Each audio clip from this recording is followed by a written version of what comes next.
Let's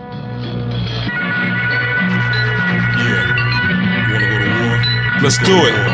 I'm Black Cannibal, running through your capital on elephants. Civilize a savage with my elegance. Militant intelligence, run through your defense. Strike like a ninja, slice, cut, and injure.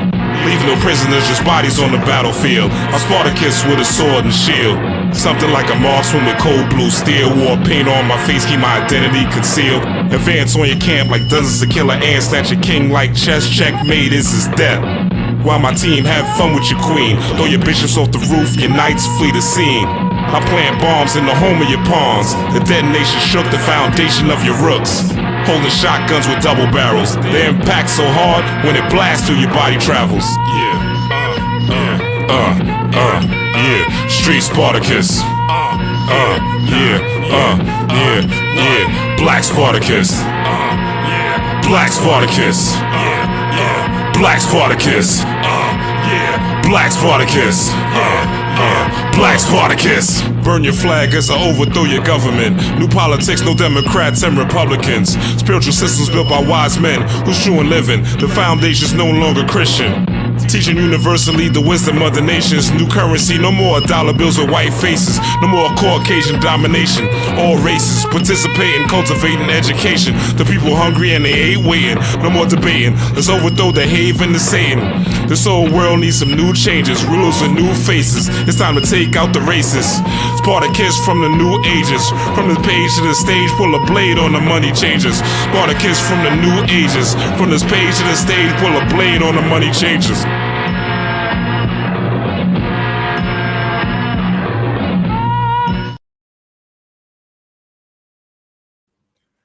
Peace, power, and prosperity. Rob Blackstorm here. Hope you're having a wonderful day, wonderful afternoon, wonderful evening. Whenever you are watching this, I have a special guest today. Not going to waste too much time. I want to welcome the great, the illustrious, the vainglorious Kenyatta Griggs, hip-hop motivator. Peace, brother. How's everything? Peace, brother. Welcome to the channel. Peace to you. Welcome to the channel. Word. So let's just get into it. I know you got limited time. I appreciate you spending your time with us. It means a lot. So, who is Kenyatta and what is hip hop motivation? Well, starting off with Kenyatta, came up in Los Angeles, grew up in North Carolina, Tennessee, as well as Cleveland, Ohio. I moved around a lot as a kid, and from moving around a lot, at first I hated it, but then I realized as I became an adult that moving around a lot has its benefits because you get to see that people require and need the same things all over the bubble. So, and because of that, you know what I'm saying, I've just been a seeker of knowledge and information in these different areas and at different times. I gained knowledge of self when I was in North Carolina, hanging out with the gods, a lot of guys that came down from New York, because, you know, North Carolina, New York is connected in a heavy way. The Carolinas, yeah. So studying, learning. Then I was in San Bernardino when I was in California. So I lived in different parts, Long Beach. I never went to a school over 2 years growing up. From the time I was in the 6th grade up until senior in high school. So I was always moving around. My mom, she married a truck driver, and we moved around a lot, and, you know, just trying to find the best location. And but Los Angeles is home, and I'm a barber by trade. You know, I went to beauty college, got my license. My aim was to cut entertainers. I did that by staying focused on it. Owned my own shop when I was like 21 years old, from 21 up to 40. And I sold the shop not that long ago because, you know, I just wanted to change my direction and focus. And I just did it, man. I did what I needed to do. And, you know, I did a lot of research in the shop in my own senses by, you know, listening more than talking to a lot of the brothers that sat in my seat. And so from that, I gained a lot of information and knowledge. And a lot of times, a lot of things that I wouldn't have to experience myself because I listened to some of the like people that have been through certain situations. And surprisingly, it has nothing to do with age. So, you know, and that's what I come from. And so I created a company called Hip Hop Motivation, which is a self-help company from a hip hop perspective.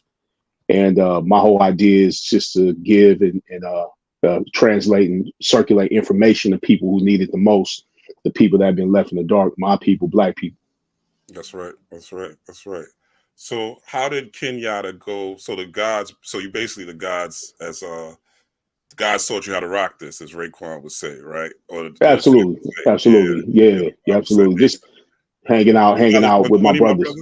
Did you Huh? What'd knowledge you say? 120? Did you knowledge I 120 absolutely, or did absolutely. I went all the way up, but the funny thing about it is that when I was studying, I was at the age of like 13. You know, what I'm saying, like in that era when I got hit to the science and just mathematics itself, and I just always stayed with it. You know, what I'm saying, I stayed studying and stayed building with the gods, and it's funny because it's different gods in different locations again of the bubble. So it's like San Bernardino. I had my boys up there. There was some guys, because we transmit who we are to people, and then we attract these people to ourselves. And you're gonna find somebody on the same wavelength and frequency as yourself wherever you at. That's a fact. That's a fact. Um, Absolutely. how did that transmit into? I know you obviously we'll get into the Dame connection and things like that. How did that translate into hip hop motivation and what it is now? Well, for me, because starting off with the culture of hip hop. My favorite years of hip hop growing up in the 80s. I was born in the 70s, growing up in the 80s and the 90s. My favorite era was when everybody had something to say that could kind of like lace you up, what I'm saying, giving you some information that could make you better, what I'm saying, keep you on the path to righteousness. And so people like Poor Righteous Teachers, Public Enemy, of course, all those great groups, even the Native Tongues, they were sprinkled here and there. And I just was more in tune with that than anything else, the negativity rap. Now, the negativity rap, I listen to that too, because I'm from California, so NWA was rocking. Yeah. But I gravitated more towards the help you out rap, Right. knowledge yourself. So, but both of them have their own amount of knowledge in them and information, because Ice Cube wasn't no punk to information at all, Oh, including Cam. Cam is yeah, part of his yeah. crew, and so we was on that. He's out of Paris. the Nation of Islam. Paris, yep. So it's a lot of like, I'm one of those people, I don't shun information and knowledge, what I'm saying? I don't turn down my ears when it comes to listening to anyone from any walk of life, because everybody has something to share. That is correct. Yeah, you can learn from a bum. I always say that. Oh But yeah, yeah, you can learn from anybody. Ice Cube was very influential in my Right. life. Like, I still say Yeah. America's Most Wanted is probably the best hip hop album in terms of balance. Oh yeah, That yeah, is yeah. out The there. Bomb Squad, and then you got the East and the West, and then you got, you just had brothers that came up with a concept and they executed well.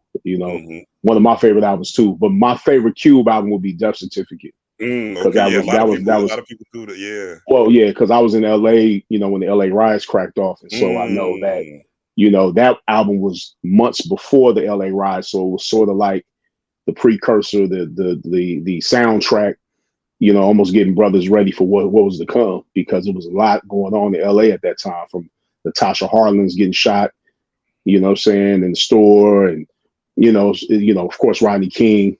And so it was a lot of things going on, even things that weren't televised. Of mm-hmm. course, a lot of police brutality right here in the West. Yeah. And that's why Colin Muhammad spent a lot of time out here trying to just balance things out Mm-hmm. and connecting all the gangs together, which he did for a minute. There was a peace treaty going on. Really? Yeah. Yeah. I'm sure the CIA and these other alphabet boys broke that up.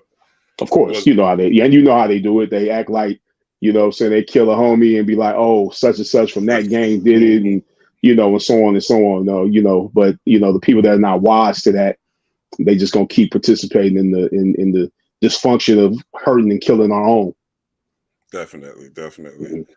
Talk to me about California today. There's a lot of things going on in California as far as the governor and talk of reparations.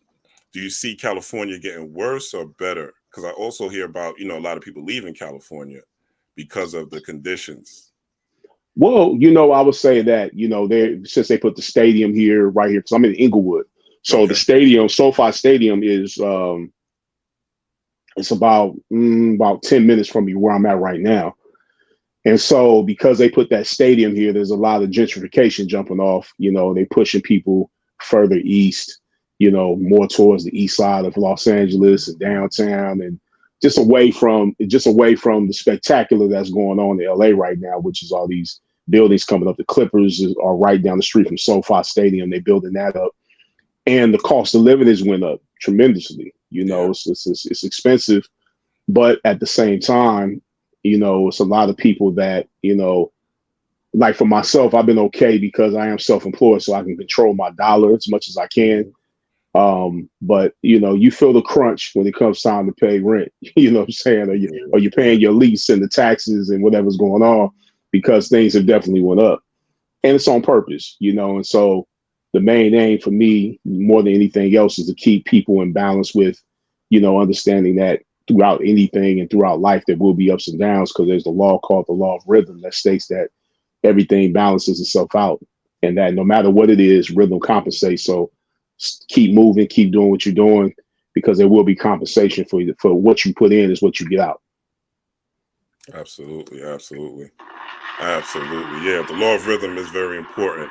And also dealing with just, you know, you're going to have ups and downs in life. There's no In time, everything. you know, a lot of people seek happiness. And I always say happiness is just an emotion, it's fleeting, right? You're not going to be happy. You're not going to be in bliss 24/7. There's always going to be something happening. Not at all, you know. And so that's the main aim for me, is that, you know, more than anything else, is I teach natural law. So I stay with the science of natural law, because to me, that transcends everything. That brings it all together. No matter what you believe in, natural law is the way you want to go as far as your studies, because then it teaches you what a transgression is as well. And, you know, and how to deal with one another and how to look at things. It gives you a better look at things, opposed to getting turned up or turned down when things are not going your way. And you understand that everything is flowing according to law. You know, things don't happen to you, they happen for you. Yeah, that's a fact. So now some people would say, Kenyatta, being that, you know, you're a God body like I am, you would get into the teachings a little bit. They'll say that natural law is the Bible. They'll say that natural law, all I need is the Bible. All I need is the Quran. All I need is Jesus. All I need is Allah, you know?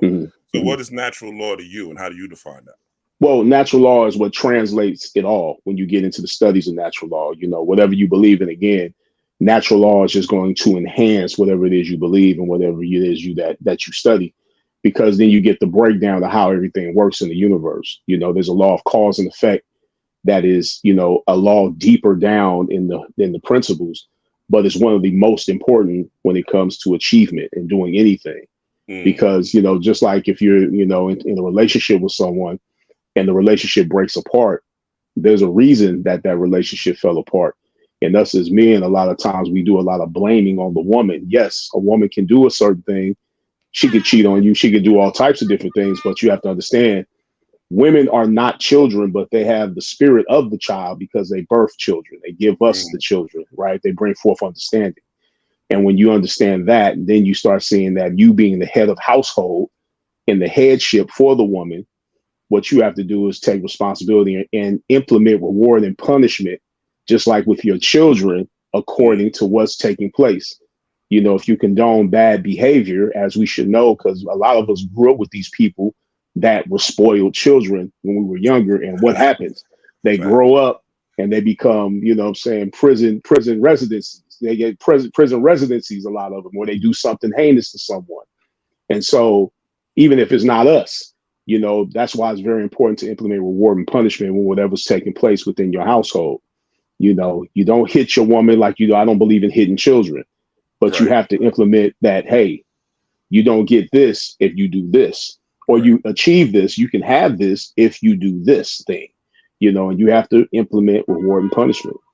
But a lot of people that go around these things because they don't like to shake things up, you know what I'm saying? But if you don't raise your children, it's going to be harder on you. Like this post I put up, I said, if you raise your children, you don't have to raise your grandchildren. You can enjoy them. But if you don't raise your children, 9 times out of 10, you'll have to raise your grandchildren.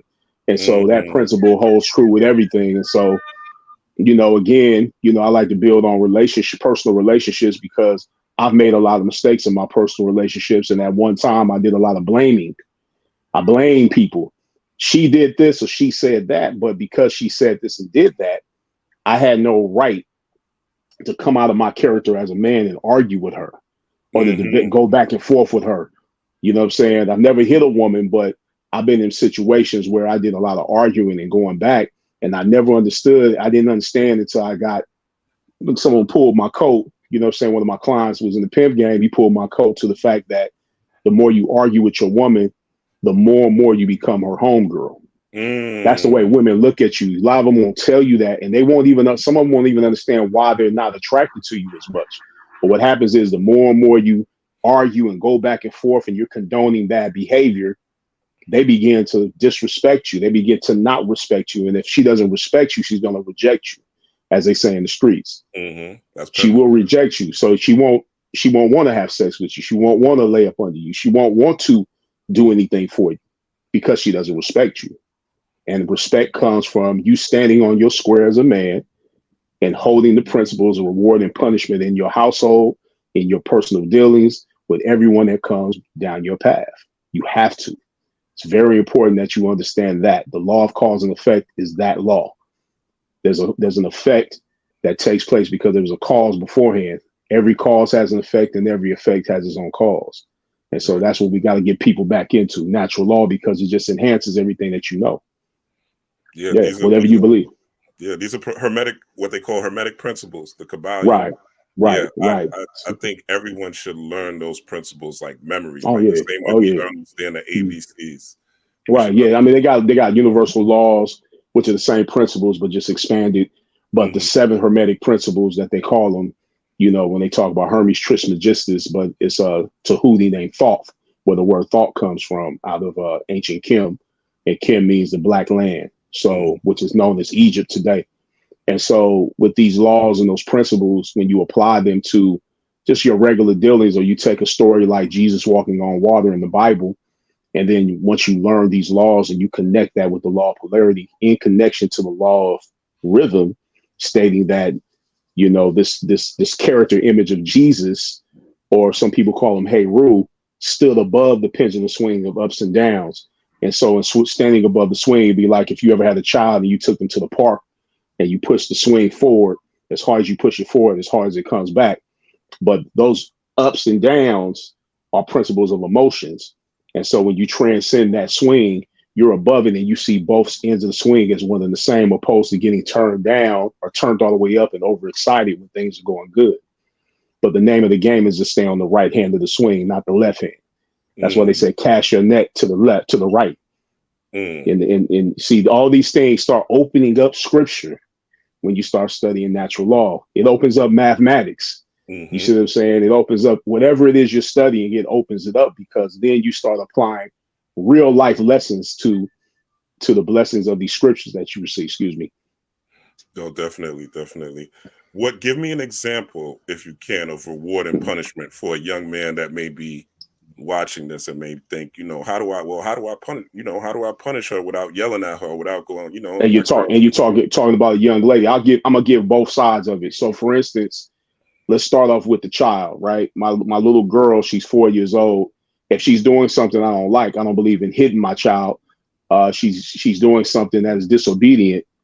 I sit her in her high chair, or I sit her in the corner, and sometimes I might have to stand there with her until she gets it through her head, or take away her little tablet that she likes, or turn her cartoons off. You take these things away from her and you give her the absence of that. Then she begins to see that, oh, okay, so if I do this thing, I don't get that thing. But you got to keep in mind that everyone learns more from reward than they do from punishment, as we did as children. See, when you get rewarded, you want more of that reward. But a lot of times parents stay on children's heads when in actuality, when something good is taking place, that's when you really do the teaching. Oh, I like that you did that for daddy or mommy. I really appreciate you doing it. Here, let me give you a treat. You deserve this. And it's the same thing with our women, right? When you're dealing with a young lady, reward and punishment sometimes may be, say she disrespects you on the phone. She hangs up in your face, or she's talking flagrant to you. At that moment, that's when you absence yourself. You know what I'm saying? And if she doesn't think that's punishment, guess what? That you haven't been doing your job as a man in your dealings, and have given her understanding that, hey, you know what I'm saying? I'm a high value human being. So if you're disrespecting me, I'm going to pull myself out of your life. And good luck to you, sweetheart. But I'm not going to allow you to disrespect me. So if you hang up in my face, there will be no phone calls for a certain amount of time. See, reward and punishment is based on consistency. Just like parenting, good parenting is based on consistency as a good relationship. You have to set boundaries. There has to be rules. I call boundaries the insurance of the relationship, because a relationship without boundaries is doomed to fail. Boundaries for as an example would be like the lines in the street or the median on the freeway and the lines on the freeway. If you don't stay in your lane and you don't look overboard before you come, and you don't understand that there's a boundary here, that there's a border telling you, hey, you got to pay attention to what you're doing before you merge over. Or it'll be, saying there's going to be a lot of head-on collisions without a median on the freeway. So boundaries are hella important to every relationship, even as homeboys. Yeah. Disrespect has to be checked immediately. And it's not, and you don't check it through yelling, and you don't check it through screaming, and you don't check it through any form of physical violence. You remove yourself, and removing yourself it's a reward to have your presence. But if she doesn't respect your presence, you have to give her the reward of your absence. You have to pull yourself away from her if she doesn't respect your presence. You have to give her your absence.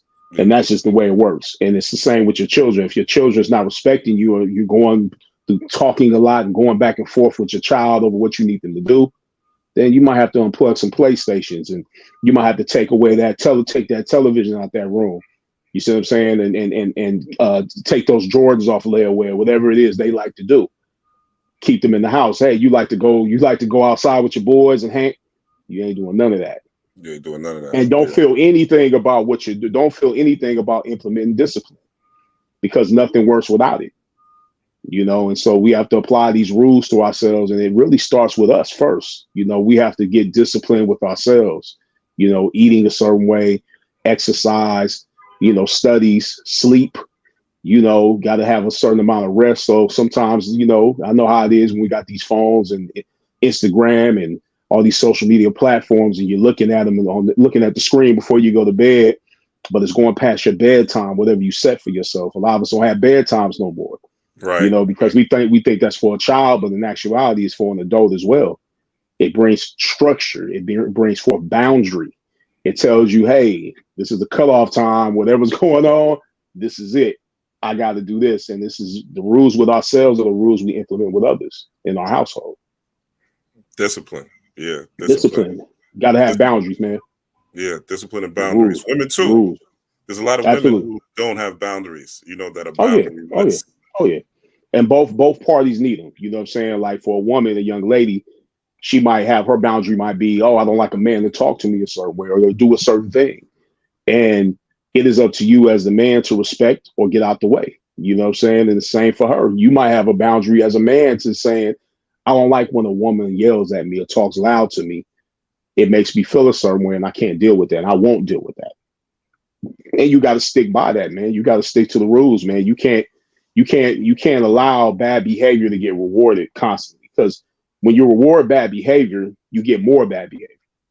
And rewarding bad behavior is a form of, you get over things fast. You say, I'm gonna just keep my presence around her, because 9 times out of 10, why us as men, we keep dealing with a sister that just means it's no good, is because the sexual thing, a lot of times, right? And you got the looks and all that sex stuff and all that, but that sex is what made men tricks.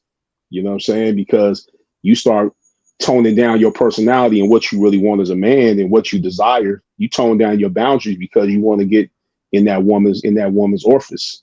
You know what I'm saying? You want something. You want sexual thing too. Scarcity mindset. That's where it comes from, and that's why we gotta. It's a lot of things that have been thrown on us as young adults and young, when we were teenagers and children, where the porn thing was heavy. Because me coming up in the 80s, we had a lot of Cinemax and it was magazines. It was VHS tapes, and I had a cousin that had all kind of porn and different stuff. And shit, we forgetting porn in the damn video tape, the VCR, and my aunt seeing it, and like, yo, you know what I'm saying? And I don't believe that children should be exposed to those things, not young men at all, to those things at young ages, because it creates a desire more. It creates more lust in your heart than you should have, and that's what really makes men tricks. If you really look at it, that lust, watching all that porn, you know what I'm saying? And even as adults, you be going on and you looking at all the all the booty flashing, the IG girls, you know what I'm saying? I'm a victim of that myself, but I have control over my libido at this point in my life. So it doesn't harm me like it would have harmed me back in the day when I was in my 20s. Mm-hmm. You know what I'm saying? Because that should have had you running wild, man. You'd be like, damn, everything you see, you going nuts. So it's, you know, you got to keep in mind that discipline and abstaining from things is really what masculinity is all about. Abstinence, abstaining from certain things. You know what I'm saying? You know, they call it what they call it now, no fat and all that stuff. You know, just abstain from things. You know what I'm saying? Yeah. Start using the word no. You know, she wants some. Nah, not right now. I'm on my studies. You know what I'm saying? And you're gonna look like a UFO to her. She's gonna be like, damn, what kind of man? Right. Yeah, because most men is, yeah, give it to me. I want it. And that's cool to want it, but at the same time, you want to you want to abstain from things that make you weak and deplete you. Because every time you bust, that takes away, that's testosterone coming up out of you. Right? You know what I'm saying? So that's power. And that's everything, man. Power. So right, absolutely. Yeah, you know, I want to talk about Culture Vultures. I didn't get the book Culture Vultures, but I heard the audio book. Probably one of the most revolutionary audio books I ever heard, just the way y'all laid it out. And with the music in the background and the way y'all played with sound. To this day, I don't know why nobody copied that blueprint, because it would make audiobooks so much more entertaining. Right. But it's probably one of the best, and I'm not saying this just because you're here. It's one of the best audiobooks I've ever heard. I appreciate it, man. Definitely, man. I appreciate it. With that audiobook. So I hear it, man. I mean, I listened to it before we even put it out, and I was like, yeah. But I already kind of like, what's funny is my first two projects, which Secret of Ballin came out before the Culture Vultures audiobook, and that's 100% over music. And then my audiobook Think and Ball Out, everybody talks about that because I gotta check that out. Think and Ball Out was like, you know, it's a play on Think and Grow Rich by Napoleon Hill. It's my first project.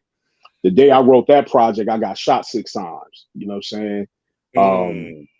Like the day I started it, I was on my way. I finished. I wrote down the notes. I still got the notebook, wrote down everything, and I was on my way to cut meth from Wu-Tang. And I didn't make it to him. You know what I'm saying? Somebody just came out and started shooting me, hit me 6 times, left me for dead. Police harassed me, so on and so on. But that project, people still talk about to this day in connection to Culture Vultures, because once you hear that, then you can be like, oh, wait a minute. So I'm bringing that. I'm actually setting that up to be filmed, doing a book version of it. You know what I'm saying? It's about that time now. So you'll be hearing more about that. But it's informative, definitely. It deals with the law of attraction from a hip hop perspective. Yeah, for sure. Do you think, as far as, you know, hip hop has changed a lot? You're the hip hop motivator. Hip hop has changed a lot. I was looking at this dude, Lil Mabu, right? And this dude's from Manhattan, like he's from a prep school, right? Okay. Like a $60,000, some crazy number, like $60,000 a month or something, prep school, and he's doing like drill music, like gangster drill music, and he has a song called, you know, Trip to the Hood, right? And it's like a caricature almost, like his goons are all black people with hoodies and things like that, right? Doing New York drill. Do you think, and just me, my psychic perception is like, this guy's working for the record label, like he knows somebody who knows somebody for the record label, like he's basically an industry plant. Do you think the culture vulturism, and not just with white people, but just in general, that where people feed off our energy, people feed off our talent, do you think that that's perpetual, or do you think that that's something that is stopping, or is it just something that, you know, because it almost seems like it's getting worse and it's becoming more and more acceptable? Man, I 100% think it's going to exist forever, like it always has. You know, it's just like going back to natural law. You look at the law of polarity. You can't get rid of the negative. You can't get rid of the positive without having the negative, and you can't get rid of the negative without having the positive. It's always going to be some form of conflict or contradiction of whatever's going on and taking place. And so, because this contrast is taking place, we just have to gain a knowledge of self and stay aware of what's going on and pass it on and have conversations like we're having right now, and continue to do this and continue to, you know, you might think it's nothing, but it is something, because a lot of people listening might not have an idea that this is taking place. But the vultures definitely are paying attention to what's going on, because the name of the game for them is they keep us dumb, deaf, and blind. It keeps us looking to them to bail us out, to give us what we need. to uplift us, to give our families what we need. And so the name of the game for them is to continuously keep us in a state of perpetual ignorance. You know what I'm saying? Keep us dumb, deaf, and blind, because they know the average person, especially black person, is going to ignore knowledge, which is the beginning of the word ignorance. We're not going to look to reading the books. We're not going to look to listening to the audio that can enhance our lives and give us a knowledge of self. A lot of us just look to be entertained. And a lot of times when we look to be entertained, it's based on the pain body that's within us. So we want some form of happiness. It's like eating a cookie or like eating a brownie or eating a donut. You know it might be bad for you. You may be a vegan and you know something's bad for you, but you're still doing it because there's a certain pain body within yourself that you haven't grabbed a hold of. That's why sitting alone and sitting still and getting to know yourself all over again each year is very important, because we all evolve each and every week, each and every month, each and every day. Who you were yesterday is really not who you are today, because your eyes might have changed. Things have happened, you know. Things have happened. Things may have occurred, you know what I'm saying? So it's very important to just have these conversations to keep that going, because that's not going to go anywhere. It's just like gangbanging. Right. It's like violence. You know, there's going to be happiness and there's going to be sadness. Yeah. You know, you can't break the laws of polarity up just because, you know, but you can choose what side you want to be on. But the name of the game is to stay above the pendulum swing of those things. Yeah. I call it Herald vision. Like, be the Damn right. See everything. Damn right. You know? You see the violence, everything. You can see the peace. Yeah. You know, you can see the oasis and you can see the war at the same time. Because there's a lot of times violence, as we know, sometimes it's necessary. Some people bring it on themselves. Yeah, some people bring it on themselves. Somebody come in your situation at your crib, you know, and they're trying to rob you. I mean, but you get a heads up on them. What you expect? Right. Yeah. Violence is necessary. I think, you know, a lot of times, especially in this paradigm, people are, you know, programmed to be just peaceful and happiness, especially when you get a little bit of spirituality. And peace is just a state of balance. You could be at peace, like I'm reading The Warrior Within. Bruce Lee was always at peace, but he was still kicking heads off. You know, he was still kicking people and beating people up, but in a peaceful state. So you can be at peace and go to war. You don't have to be in an animalistic state or in fight or flight mode, which is how we're programmed to think we have to be overly emotional. Do you think some of that comes from the church or that programming where it's like forgive? So, you know, especially in relationship and all that, you talk like forgive. You know, a church pastor will be sleeping with 10 women. He goes up on the thing and he'll be like, you know, God said, you know, I admitted it, and it's just gone. You know, it disappears. I definitely agree. Absolutely. Yeah, I mean, a lot of that comes from there, but again, I can't even blame the church, because the first place that these things take place, the misconduct and things out of order is in the household, because from zero to 7, as they say, the formative years are the most important times of our lives. So for me to give credit to the church or television or the news or whatever, or the hood itself, and not really take a look at the parenting that was taking place, because see, this is why we missed the mark, is because a lot of us come from broken homes. You know, whoever our caregivers were, they did the best they could. It's not to blame them for anything, but it is really to take a look at what was going on. A lot of these people that you see, and here's a fact that you don't know. If you don't have a point of reference of what a man is and you're a man, how you gonna know? If your mama raised you? You see what I'm saying? Unless she showed you what he was. You know what I'm saying? Not that every man raised by his mother is a mama's boy, but understand sometimes emotionally things can come out that you learned behavior that was in your household from your mother. Because a lot of people in the comments, sometimes I'll be seeing comments from different cats on YouTube videos. I used to do this back in the day, and I just be like, man, that's that nigga mama talking. You know, when people, you know, when men get to disrespecting other men and talking fly or asking questions that don't have nothing to do with you, you all in people's business, that's your mama talking. You a man, but you up here gossiping, that's your mama talking. You see what I'm saying? That's why if you ever notice when we did the videos back in the day, me and Dame, I never implemented no gossips talk. Never. When he told me to ask him a question beforehand, you know, it depended on what it was. Sometimes I might have felt funny asking him a certain thing. Because I remember one time 50 Cent had put a video up of us. He tried to clown what we was talking about or something. And then Dame, he did a video called I Don't Speak That Language. You know, boss. That's where boss talk came from. That was sort of like him getting back at 50. No You know what I'm chatty saying? patty. Right. Well, 50 had said, he put up our video on his page, and he was like, "Look at these fools talking about something." I forgot what it was we was talking about.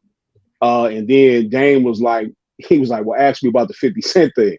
And I asked him about it. He was like, "Well, you know, when 50 used to come around, the video's up." He said, when 50 used to come around, you know, he knows I used to, you know, give him, you know, answer his questions and tell him what he needed to know.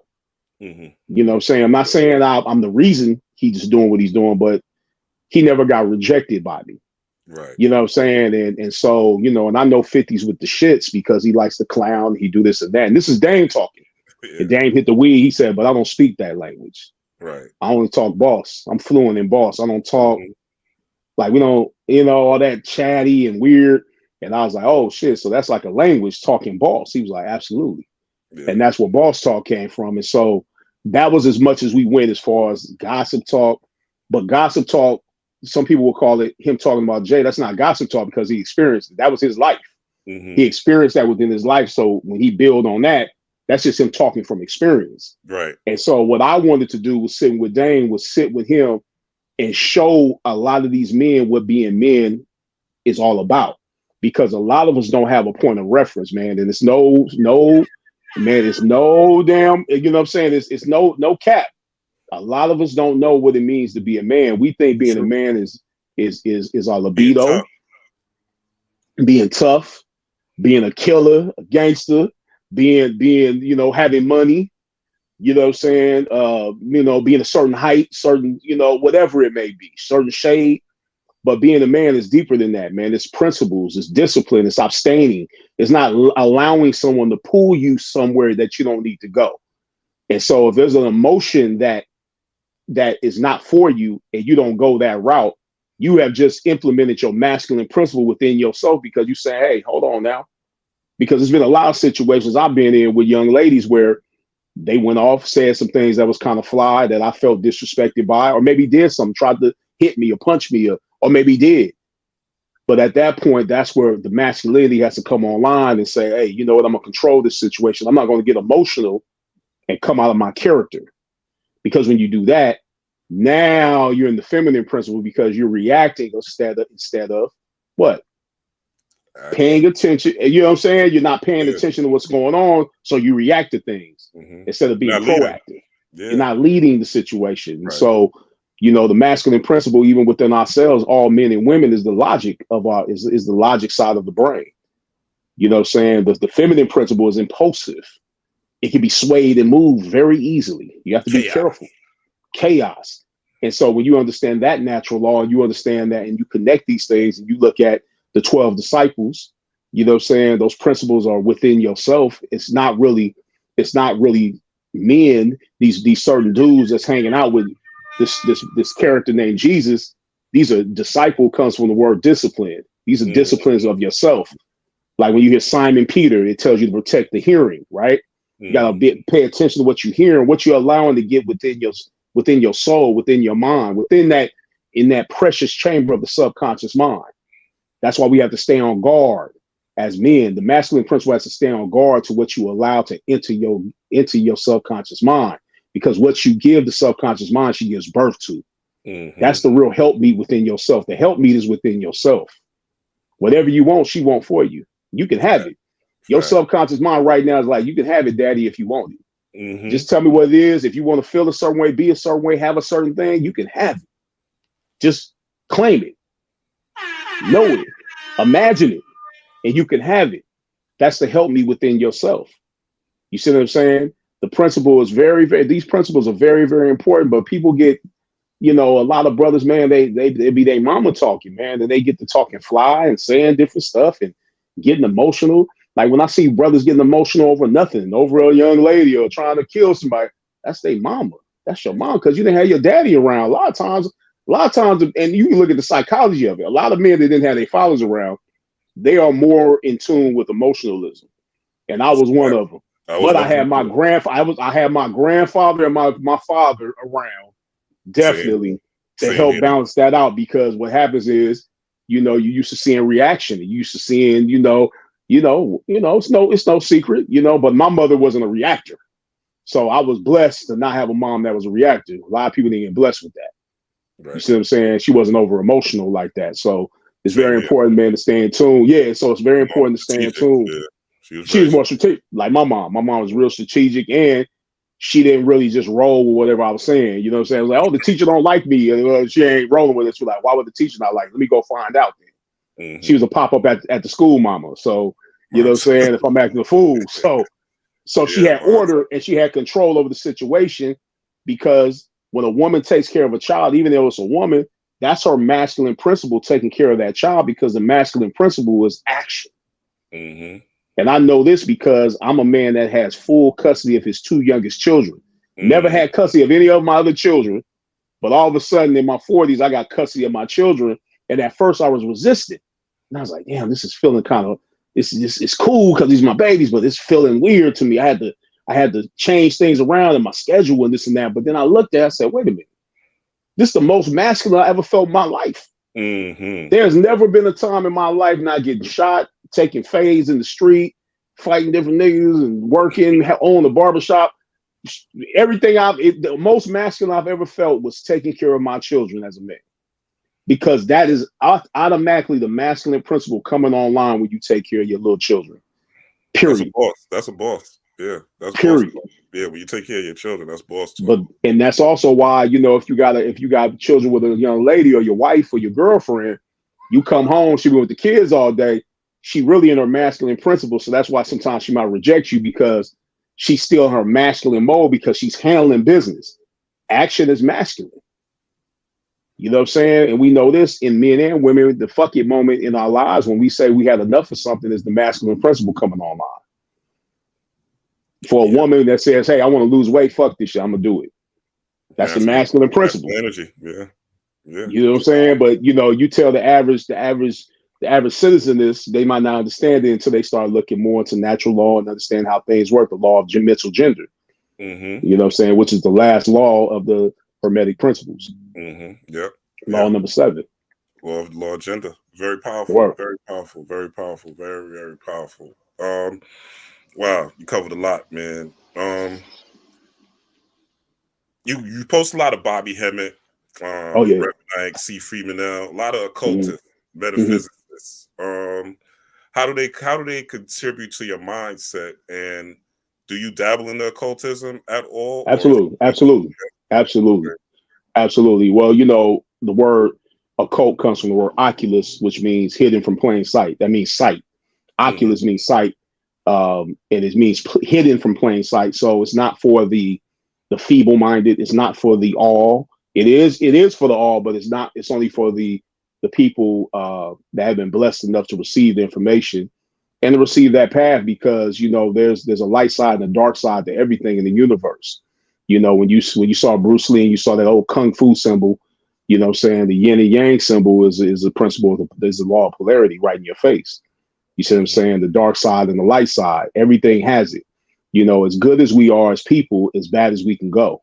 And that's and we really should be, as men, we should really study the math, do the math on that when we're looking at young ladies. As soft and sweet as she is as dark as she can go. So do not go there. You see what I'm saying? So that's why it's very important. And we learn, if you ever been to prison, it's like some cats been to prison, they say the one that's the craziest man up in here is the one that's cool and kind to everybody. The one that's cool, the one that's quiet, the one that's all puffed up and he ready to get down. He's spitting all kind of, I'm from this, I'm this and that. And they really the softest. They just need a hug. Niggas, it's fear.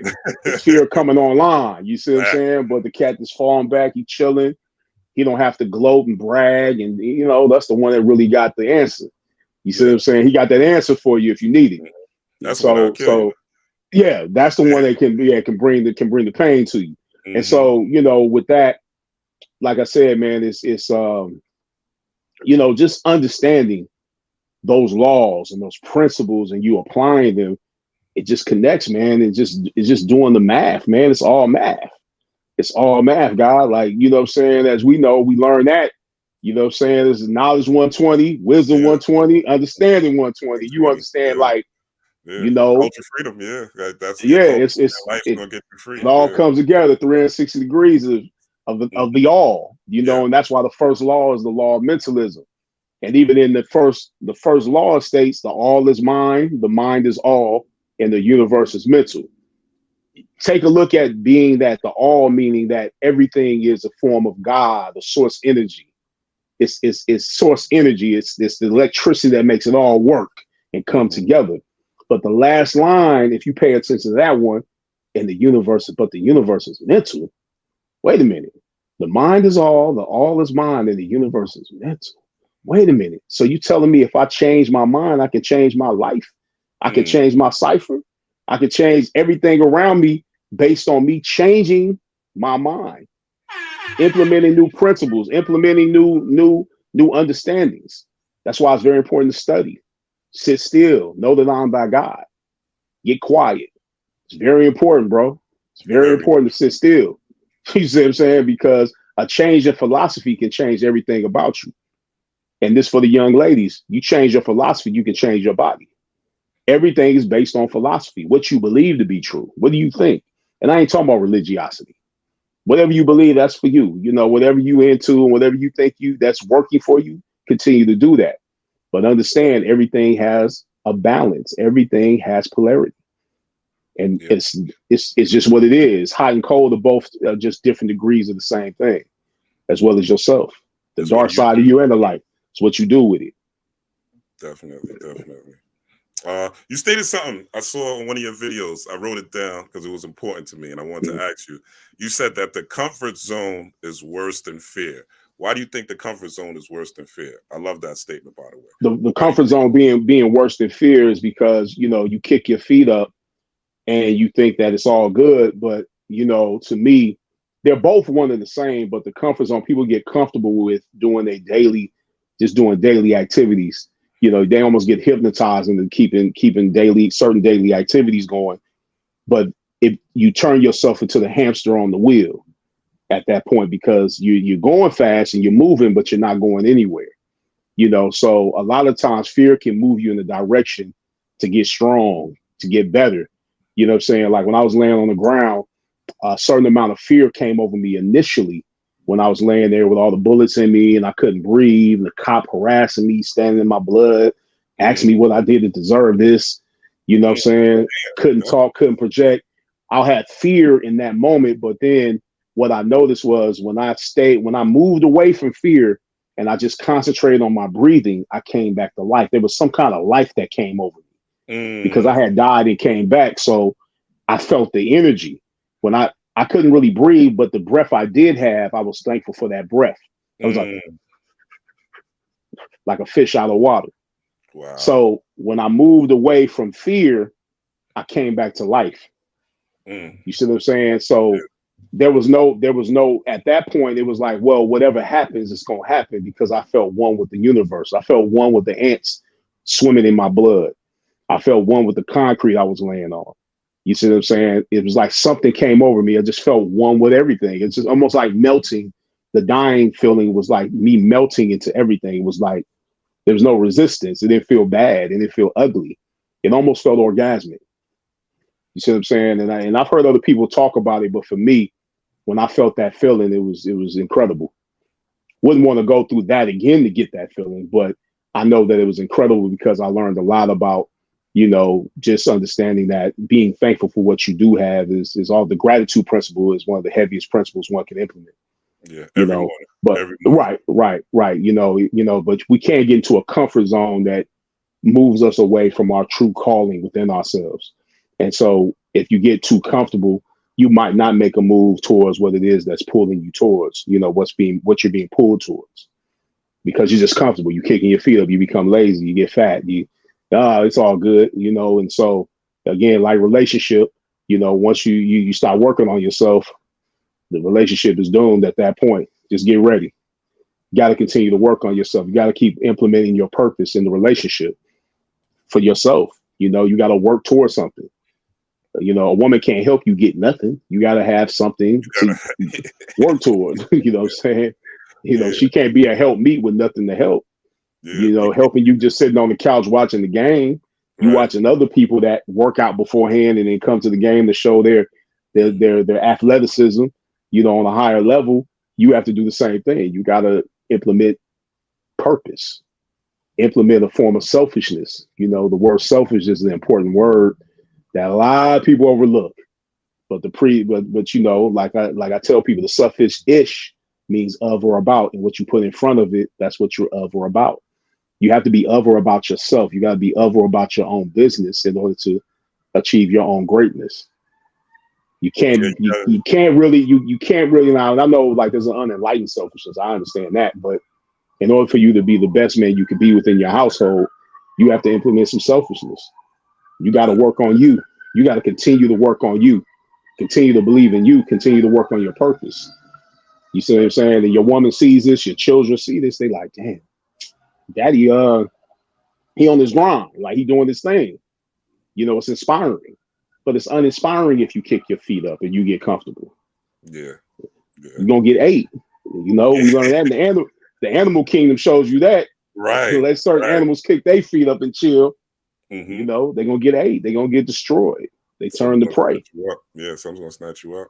Absolutely. Yeah, you gotta have a like my favorite mantra, Kenyatta, is like that I've been using, especially 2023, is the marathon continues. Marathon continues. Right. Yeah, there's something. There's you gotta have a goal. You gotta have a vision for yourself. Like you said, if you want your woman to submit, she has to submit to a mission. Where you trying to go? Yeah. What are you trying to do? What are you trying to develop? Like if you're just Especially, nothing's wrong with going to work or whatever, but if at work, are you trying to become the manager, Yep. the supervisor? Yep. What are you working towards? To the fry cook, fry cook to the register, whatever it is. Right. And that word submit is a heavy word for most women in this day and age. But, you don't have to worry so much about that when, because it's like they say in mathematics, they say that man submits to God, woman submits to man, child submits to woman. Mm-hmm. So it's the 1, 2, 3 and the 0 principle, 0, 1, 2, 3 principle. You know what I'm saying? And so if a man doesn't have a higher purpose, she's not going to really respect you over time because she doesn't see you as growing or becoming greater. Because the name of the game is each day you should be implementing something to become a better version of yourself. You were born great, but you got to add the ER to it. Sometimes adding the ER to it means going to work out, eating a certain way, reading a certain thing, listening to a certain type of music, staying away from a certain type of thing. It's abstaining and going towards what's good for you. Abstain the negative and go towards what's good for you. You see what I'm saying? Do what's best for you. Stay on the right-hand side of things and understand that as you implement and you add to yourself, you begin to grow and you become a better vessel and a better giver, because the name of the game is to be an active giver. As you learn, you should be circulating everything that you learn back to the people that need it the most, your loved ones, and then your friends and your community and whatever you feel is for you. That's why I like people like Bobby Hemming and C. Freeman L. and Brother Panic. And, I talked to Brother Panic the other day, good brother. And it's just, for me, Bobby Hemmett was such a big deal because Bobby took the doctrine and exposed it and put it on Front Street, what I'm saying? And he shed light on things, like when he was like his reparations talk was so ill, right now, no one wants to see that post. I have that post on my page. I put it up back in the day. It got a lot of views back in the day before this reparations talk went on. Right. But now they don't want to hear that because Bobby says something that is so true, and it's something that if you take a look at it, it's almost foolish to ask for reparations when you look at it, because it's like, well, I know you feel a disconnect from your ancestors, but he was like, let me ask you a question. You got kids? He asked one of the people in the crowd. He's like, yeah. So let me ask you a question. Your little boy, right? You at home, somebody come in your house, rape your woman, have sex with your little boy, a man, rape your daughter, she's like 5 years old, and then later on they can give you some money to take it away. When he said that, everybody in the crowd, when I first heard, I was like, it makes you look at it a certain way, but yeah, you want that money. He's like, yeah, you want that money, but guess what? How why is it that black people are so easily bought? That's what he said. If you ever look at it, so money makes it go away. because Right. then you ain't gonna do nothing. But usually, most of us gonna circulate it right Give it back into back. the hands that gave it to us, Yeah. and they know this. Yeah. We seen that in 2020 with all the PPP money and all that. Went to Bro, Lamborghini. Lamborghini had bro, record sales. yeah, it's like everybody, you know what I'm saying? They was The giving all this jeweler. money. Bro, you see people, man, start asking for loans after that. You like, damn, I thought you had like 60 G's. What happened? Right. And the mall wasn't even open. What you Right. do with it? Yeah. Right. So, but that's Bobby Hemming. He had that video. I'm gonna repost it. And he was like, he said, so you mean to tell me somebody can rape your daughter, rape your mama, Yeah, I and want they to see can that. they can give you some money and take it away? He said, she was like, no, but we deserve reparations. He said, I understand that. Yes, you do. But think about what they doing giving you that. Look at how disrespectful that is for somebody to give you reparations for all the things that was done to black people generationally. There's no amount of money that would cover it. What amount of money could cover that? No amount of money could cover it. I say this myself. I got hated on, but I'm glad to hear another brother. This is why Man, association and being around people of a certain mentality is important. right. Because That he did say, hey, I feel like I'm in a vacuum. When I think this. Yeah. He said, take that money. He said, Bobby was like, take that money. I understand. Because it was a lady arguing with him. She was like, well, he was like, well, we should have it. He said, I understand that, but look how disrespectful it is that somebody could come pay you to take it away. Will that take it away?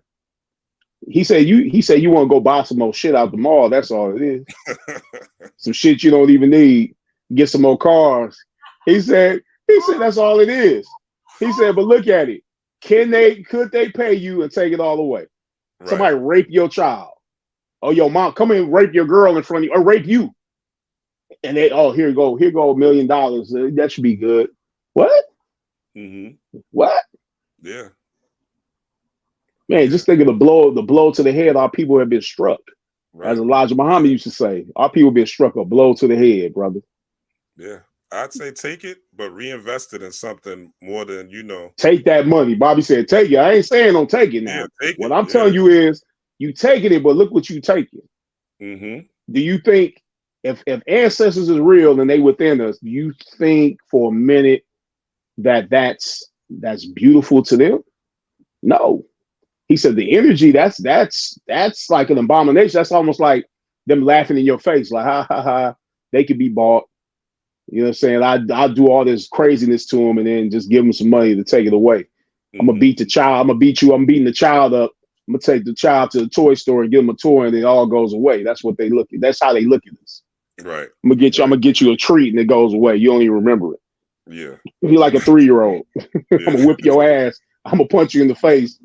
But then I'm gonna take you to the toy store, let you get what you want. You still got the black eye, but you forget this slowly but surely as you play with that toy. Yeah, that's what they call you, a minority, a minor. Yeah, minor. Word spells. Word. And you break that word down. It's a cold thing. Mm-hmm. Right. Very, very cold. Yeah. Kenyatta, what is the secret to balling, my brother? I watched the videos on. Well, I don't know if you want me to go Tubi. It's okay. Yeah, it's on Tubi. It's on Tubi. Yeah, it's on Tubi. Yeah. Tubi. Very good documentary. A lot of rappers: Redman, Raekwon, Michael Beckwith. It's a nice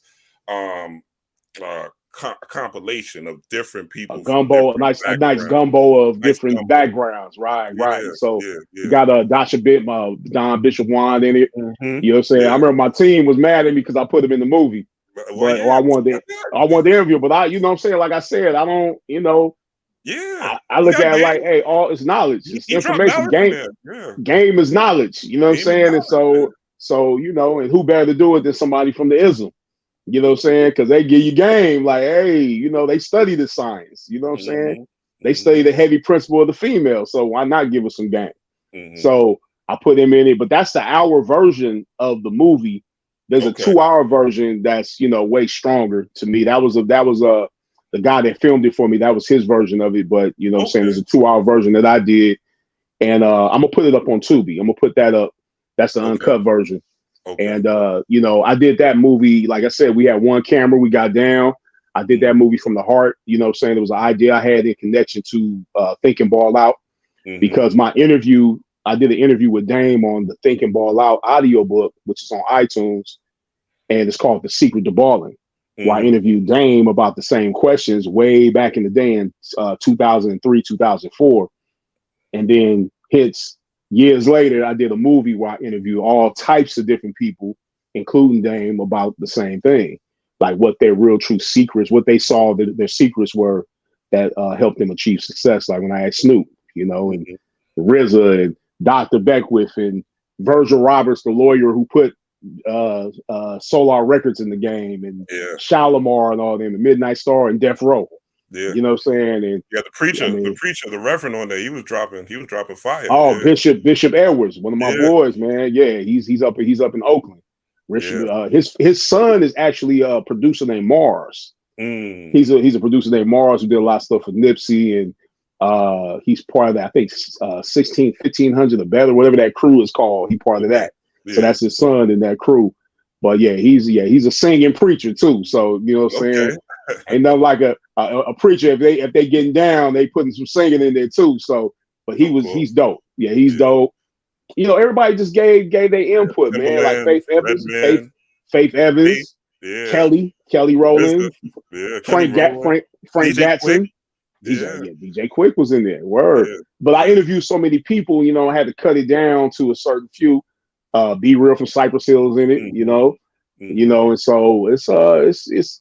I mean, I have no real. I don't disagree with the movie at all. You know what I'm saying? I feel like the intentions were from the right place. Let me say it like that. You know, and so when I did it, had my team with me, and you know, it got done. You know what I'm saying? I set up to put forth an idea that I always wanted to do, and it finally got done. So next up is Think and Ball Out, as well as Dame wants to do some stuff for it with a new book. We've been working on that. I've been putting up a lot of videos, a lot of clips lately. So you know, we back in it, man. Yeah. I was actually watching the clip this morning with you and Dame. You talking about what I put up? What was it about? I think it was about the difference. Success can be your downfall. Yeah. How you make money. That deep? Yeah, it was a good one. Wasn't that a deep video? I didn't get a lot of like hits on that video this morning on my Instagram, but they sleeping on that video because success can be a bad thing if you ain't ready to. You talk about taxes and all that. Oh man, you get the light on you. He like, man, I don't want nobody to know. I got all this up in the Forbes. People think it's a good thing. It's like, back in the day, he used to tell me that. Yeah, he used to tell me, I'd be like, y'all got 400 million. He was like, nah, where's that? He was like, shit, I wish. Where's that at? And I was like, in Forbes, I show him a magazine. He'd be like, he was like, that's crazy. And the next thing I know, he got hit with tax problems. Right. Yeah. Really, all of them did. You know what I'm saying? But his was just more vocal because Dame vocal about his stuff. You know what I'm saying? He Truman Show to the heart. He's like, whatever. I don't care. I don't have no shame in my game. Right. Yeah. It all looks good. It all looks good on Instagram. It looks good on social media, on TV. But there's a lot that goes behind it. Oh yeah. There's a lot that goes on behind it. I know that from having a successful father, and how when people think you got money or know you have some money, everybody's hand is out. Everybody, family, friends, business associates, the mail that comes in, the credit cards that always are coming in. Just people hitting it's a your lot. phone. It's a lot. A lot of people will unfortunately dope themselves. The takers come out. They won't. Right. Everybody's not as built for it as they think they are. Absolutely. Absolutely. A lot of people are, but not. It's a thing, man. Like even owning the shop for over 20 years, there was a lot of things that I had to learn by trial and error. The taxes and the business and how to do things. And then, with even dealing with young ladies in the shop, I had to have meetings on sexual harassment, and you got to really be on your toes because you can lose everything just by a dumbass interaction. You know what I'm saying? Yeah, because I seen some stuff take place and I had to check it. And sometimes you have to get rid of people, like I said in the audiobook. Sometimes you got to get rid of people that you really love deep down. You know what I'm saying? Because they're not good for your business. You like them, they're a funny dude or a funny girl. You like them, they're cool, but they're just not good for business. Right. And it hurts when it comes to that, man, because I had to let a lot of people go over the years that I really liked as people. but they just weren't good for business. Definitely, yeah, and that's tough, you know. But like they say, you can't make business personal. You know, you have to. No, That's part of no, your journey too. You know, I yeah, always tell people when you wake up, you know, you first thing that happens is you lose friends. You know, you lose. yeah, yeah, You know, yeah. I mean, you got things people that's start to gonna be fall apart. jealous. People are Yeah, gonna be envious of you. You know, that was a part. That was like, you know, in the beginning of getting my salon, that was one of the most painful parts to me initially, was that the guys that I came up with in the shop years prior, you know, some of them just couldn't accept me having the shop, and there was a conflict, and they left the shop because they was like, yeah, I ain't really with you being my boss, but ain't no bosses in the barbershop, but there are rules. You know, it's self-employment. You can go anywhere you need to go and want to go, but there are rules that have to be followed in order to make the business a success, just like a relationship. You got to have rules. If no rules, it's anarchy. Saturn's Everybody going crazy. Saturn's not the second biggest planet for no reason, right? Yeah, absolutely, That absolutely. circle, that hexagram. You got to have Yeah, structure in you order to got to have have abundance. structure. You got to Yeah, have structure. If you don't have it, get yeah. ready. The most Get ready. successful people are, from what I've seen, just even in my personal life and on media, they're disciplined. You know, I always tell people that they have Yeah. certain things they do every morning. They have certain Right. things that they do every night. It's not just And they have things, they don't do. You know what I'm saying? Like certain drugs, certain alcohol. So, you know, they might have a little sip, they might have a little smoke, but that might be as far as it goes. So abstaining from things is a part of the game too. You know, what you're not willing to do, what you're not allowing or willing to allow yourself to get involved in. You know what I'm saying? It's game, man. It's all game. You know, it's like we're in a very beautiful time because there's so much information that can be achieved and received, you know, from listening and reading. You know, you go online and get what you need. You go on TikTok and get some information, type in a certain thing, get the information you need. And you know, it's just interesting times with all this knowledge and information being poured into our laps. But a lot of us, we don't even want to get wet. We don't even want to get wet with the knowledge and information. We get out the way. Even the little sprinkle getting on us, you know. So we want to be some of us just want to be entertained. Yeah. And like you said, it's tied to that pain body, like you said, of just want to eat that cookie, you know, just want to feel good. It's a pain body. It's just like emotional eaters. You have emotional people that eat entertainment. You know, it's emotion. There's something in you that's pulling you towards this. Oh, I just want to be happy. I just want the Cinderella effect. I don't want to look at the real reality of things. I don't want to tune in to what's really going on within me. So I'd rather just pacify it or to numb the pain through whatever it is. Maybe drugs. It may be eating a certain way. It may be drinking a certain thing. It may be sex. Yeah, you know, it's a lot of escapism out here right now more than ever because there's so many things at your fingertips and in your hands right now. I mean, hell, you can go for the sex things. The porn thing is ridiculous now. It's ridiculous. I couldn't even imagine being a young dude in the 90s, like having a phone 12, 13 with a cell phone, man. I was where your girl can send you pictures on Saturday, man. Like how crazy that is. That she can send you pictures. Y'all can do video calls, and I would have never ever, man. How would that work? Like, damn it. Right. Yeah, you know what I'm saying? Made it. And it's like you weaken it. It's like the weakening of a man. But I think it's like you said, you know, people like yourself putting out this information, putting out this knowledge and this wisdom.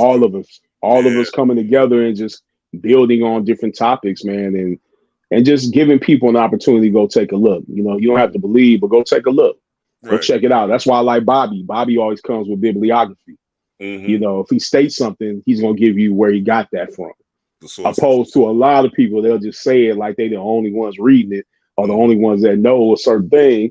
You know, like that's like me talking about natural law and I don't speak on the Kabbalion or I don't speak on, audiobook I got from Dr. Malachi York's land on the sacred wisdom of Tahuti.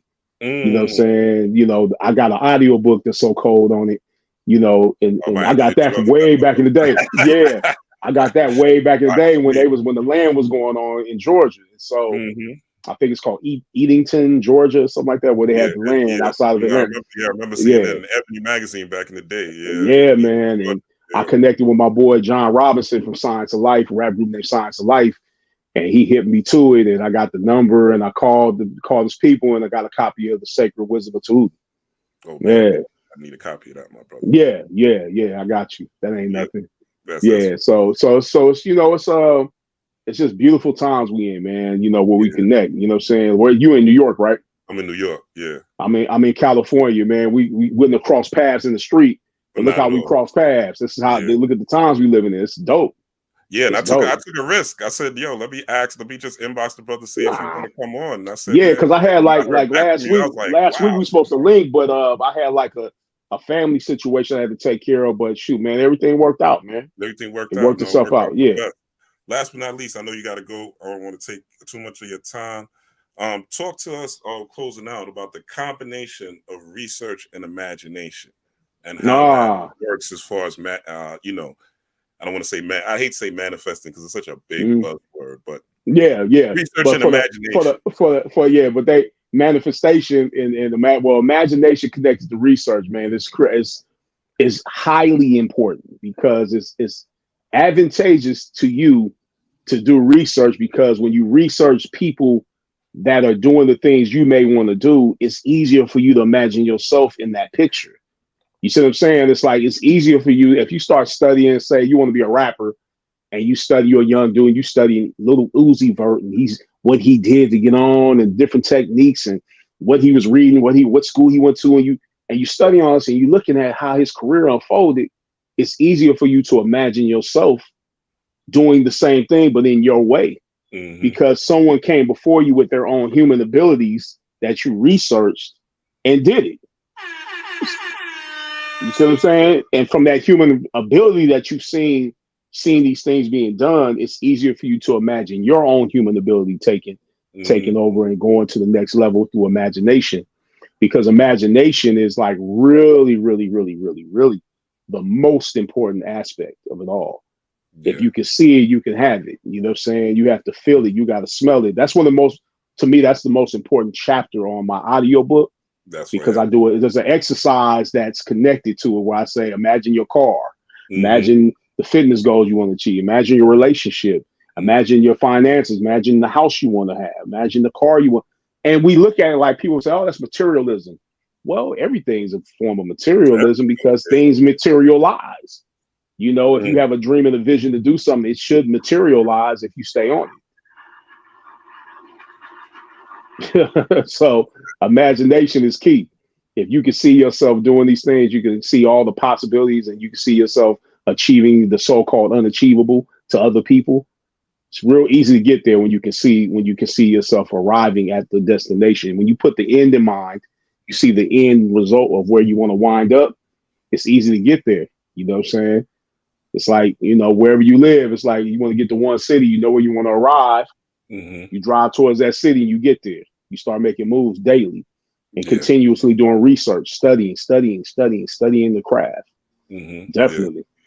Yeah. And I see sharing your fitness journey online, you know. Oh, that's sure. I've been sharing that for a minute, you know, the good, the bad, and the ugly of it, because, you know, to me, it's like, I look at it as a form of inspiring others. You know what I'm saying? If you see me up there, you know what I'm saying, I'm starting to trim down.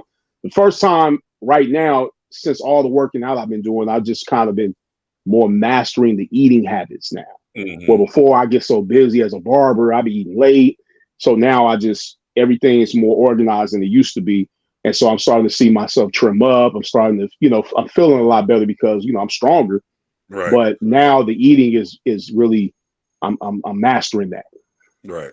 Yeah. I'm starting to master that. That's a major key. The eating. Oh, that's 80%. The diet is. They say diet is 80% of all exercise, of all weight loss. You know, if you want to lose that weight, it's eating a certain way. You got to pay attention to your protein, the fiber, the calories, how much you eating, what time, how late. You know, so you got to get in tune with the circadian rhythm diet. You know, my boy Dr. Zarif wrote a book on it called "What to Eat and When Should I Eat It." Yeah. So what do you think ultimately though is the secret to balling? Is for somebody who want to be successful, want to be great out here? What would you say is the ultimate secret to balling? From doing the studies and continuing to study, you know, success as in general, the one thing that really ties everything together is first and foremost is self-belief. You know, self-belief, what you believe and what you believe to be true about yourself. And if you don't like something about yourself, being able to change like that, knowing that you have the ability to change whatever it is you don't like. You know, if you want to become better and greater, whatever it may be. I'm not talking about transforming yourself if you're deformed or if you're blind or whatever, but there's always a way to achieve what it is you want to achieve, you know, and so, but it begins with a self-belief. You believe in yourself enough, you can achieve whatever it is you want to achieve, you know, and so it's about self-belief to me. And that's what I saw interviewing all these great people, like from Snoop to Dame to, you know, RZA. They believed in themselves. You know what I'm saying? They stopped caring what other people thought. You know, you can't care what other people silent. Yeah, you know, you gotta have, like they say with the racehorses. Racehorses have blinders on for a reason. So they don't look over into the next lane, the right lane or the left lane. They just stay focused on the goal at hand. And that's what it's all about, is just focusing in on what it is you want to achieve and believing in yourself regardless of what's taking place. Believe that you can have it. Success in relationships. What would you say is the ideal way of balancing that out? You know, being, I see you definitely as a success, but you have family, you know, I don't know your relationship status, but I'm sure that's part of it. As a man, a heterosexual man. What I've seen is the same thing. But what would you give? What key would you give out? Same thing. It would be the same thing. It all begins with self-belief. It's what you feel about yourself as a man, initially, always, because, you know, a woman is always going to be your reflection because she's symbolic to the moon. You're the sun. So what you feel and believe about yourself is going to reflect back to you from her. If you feel you a scumbag, she's going to reflect that scumbag energy to you. You feel you're a beautiful man and you the man. If you feel you're the man, she's going to reflect that back to you as well. You know, but what we mess up a lot of times is where we start believing more in things outside of ourselves instead of believing in the God within ourselves, you know. And so the only way to achieve the so-called unachievable is to tap in and tune into the God within and to gain a knowledge of self. Knowledge of self is the most powerful aspect of life to me. You know, when you understand who you are and what you come from and whose DNA you really have within you, not your mother and your father and your grandparents. I'm talking about the real DNA, the spiritual DNA. Once you understand the spiritual DNA that lies within you, there's nothing that you can't accomplish if you want to accomplish it. Yeah. So you know what I'm saying? And so, you know, so in personal relationships, you know, with a young lady, to me, is that men have to get more in tune with understanding, gaining a knowledge of self, but understanding that it's about self-belief, what you feel about yourself. Because we transmit to others what we feel about ourselves. And from transmitting what we feel, that vibration is pulled, that frequency is pulled back into ourselves. It's like a fishing pole, an invisible fishing pole. We transmitting self-love. There's going to be aspects of self-love coming back to us, you know, but more than anything else, the one element that ties everything together from the secret to Ballin and all principles is a word called care. The care principle is the most important piece to the puzzle that a lot of people overlook because, you know, the care principle is the capsule that it encapsulates every rule and every principle, you know, because if you don't care, nothing changes until you care enough to change it. You know what I'm saying? So the care principle has to be implemented in order to achieve anything. When you care enough, you'll change. When you don't care, it's not going to change until you care. You know, and things you stop caring about can fall off and won't be in your vision anymore, or it'll be in your rear view at that point. You stop caring as much about things that mean you know good. So the care principle is the most important. You implement care, self-care first to yourself, because you can't give others what you're not giving yourself. You think you can, but you definitely want to get in the aspect of giving yourself love and become selfish enough to stay on your own purpose and take care of yourself and give yourself all that you need. You know, I can't drink water for you. My children can't drink water for me. I got to drink water for myself, you know? And so it kind of destroys that principle that our mothers gave us everything. She put herself last, but it's impossible. She had to eat she had to eat in order to take. She can't take care of you from a hospital bed. Fact. You know what I'm saying? She has to eat for herself. Yes, she has to put the babies and children in the forefront of certain things, but she has to make sure that she's okay first in order to, you know, take care of the child. She has to get sleep. She got to get enough food. She got to get enough water. She has to breathe deep in order to, you know what I'm saying, keep things circulating within her system biologically. So it's just, you know, it's the care principle, man. Like adding care to things, you know, caring about others, caring about yourself. You can't, like, again, you can't give someone something you're not giving yourself. So we have to implement the care principle. And that's what you see when you see me working out. I care enough to lose weight. I care enough to become stronger. I care enough to be healthy as long as I can be healthy in this physical body. You know what I'm saying? Whatever, however long my time is here on this, in this physical plane. Make the best and of it.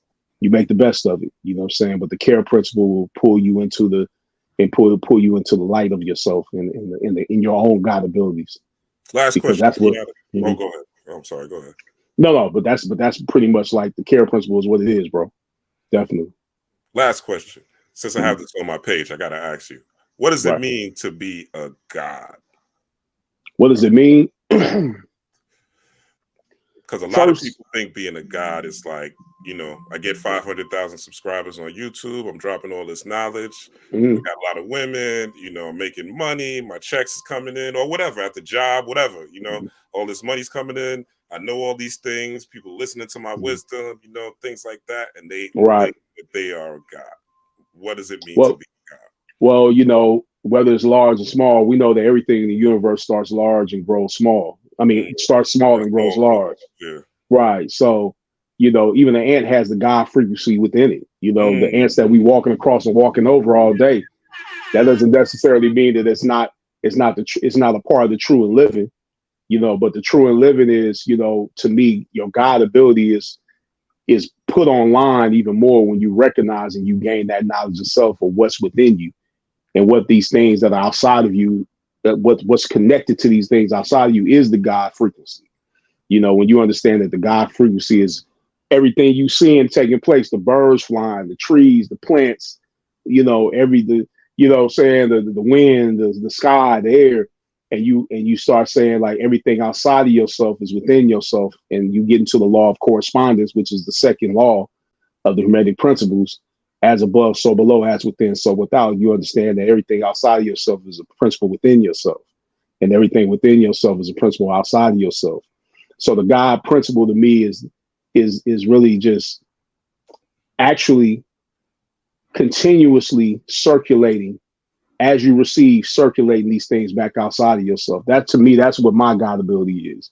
You know, being an active giver, not giving to gain something, but giving just because. You know, it's like breathing in and out, something we do all day, you know, because once you stop breathing, you ain't living in this on this physical plane. So as deep as you breathe in is as deep as you breathe out. So I find it very important for me to study, you know, stay aware of certain things, listen to, you know, good brothers like yourself, you know, all these different people. They've got just so many different people online that you can listen to and gain some knowledge and information, because really, truly, everybody has something to say and we all have the God ability, you know, and so because I know the God within myself, I see the God within you as well as the sisters too, you know, and my children. You know, I know that they come from us, but they're not us, you know, and they have a plan. There's a plan for their life as well, you know. And so, but to me, true knowledge of self and the true headship of the God principle is knowledge of self, you know, self-knowledge, you know what I'm saying? That's why I was glad I was exposed to mathematics at a young age. Likewise. You know what I'm saying? Yeah, because, you know, without that, I don't know so much if I would have had I always believed in myself. I didn't grow up in abuse or nothing like that, thank God. But I just know that, you know, gaining a knowledge of self and understanding that God principle, you know, really transcended me above the pendulum swing of spiritual, mental, and physical ups and downs. Yeah, it kind of keeps you, once you have that knowledge, you know, and you know that you memorize like 120 lessons, and you achieve that goal. I could honestly say from that's like the first big goal, besides, you know, going to school or whatever, graduating or whatever, things like that. Like that's like the first big self improvement goal, where it wasn't someone else necessarily forcing me to do it, but I wanted to do it. So it's a great Your foundation. studies, man. It's The God like I hour said, and all that. we in a beautiful time, Lord. Like this right here, this is a good time, man. I mean, I know it's a lot of silly stuff going on, but The man, choice this is is yours, open. though. The The choice is choice is yours. yours. The choice is yours. You get with this, it's you all can get with that. Yeah. what I say. Yeah, it's like, the Black Sheep song was like back in the day, but it was telling us what it is. It's hey, do you. The But choice the is thing is, you yours. have the availability now. That's what I always there's all sorts of information now. It's up to Right. you. You know? Yeah, we're all unique in our own different way. And so that uniqueness is really the God ability. You know what I'm saying? That's the first chapter in my movie, tapping into your own unique creativity. How you do a thing that I can't do, and I do a thing you don't do. It's not that you can't, it's just something unique to my character and my principles and who I am as a person that's unique to me as is unique to you. So there's no room for hating. There's no room for jealousy and envy or feeling some kind of way because somebody he got 100,000, he got 1,000,000. Right. What does it really mean though? What does it It really don't mean nothing to me. You know what I'm saying? That's congratulations. But to me, it's like I'm working on my principles. I'm working on me. I'm continuing to grow as a person. You know what I'm saying? Like we stopped at 98,000 subscribers. Even though we knew somebody was tampering with that, you know what I'm saying? But that's a whole nother story, Yeah. You know what I'm saying? They say Lior was saying, Lior over there at YouTube. You know what I'm saying? So because we was doing it before. I won't let you say it. Yeah, because we was over there before Cass was doing that with the podcasting thing. Like, remember, we was like, because it was like it wasn't a lot. It wasn't a lot, man. We was one of the first ones kind of like showing ourselves. I'm cutting this hair. Now you see barbershop shows. Now you see everybody doing it. And we got footage. We got footage.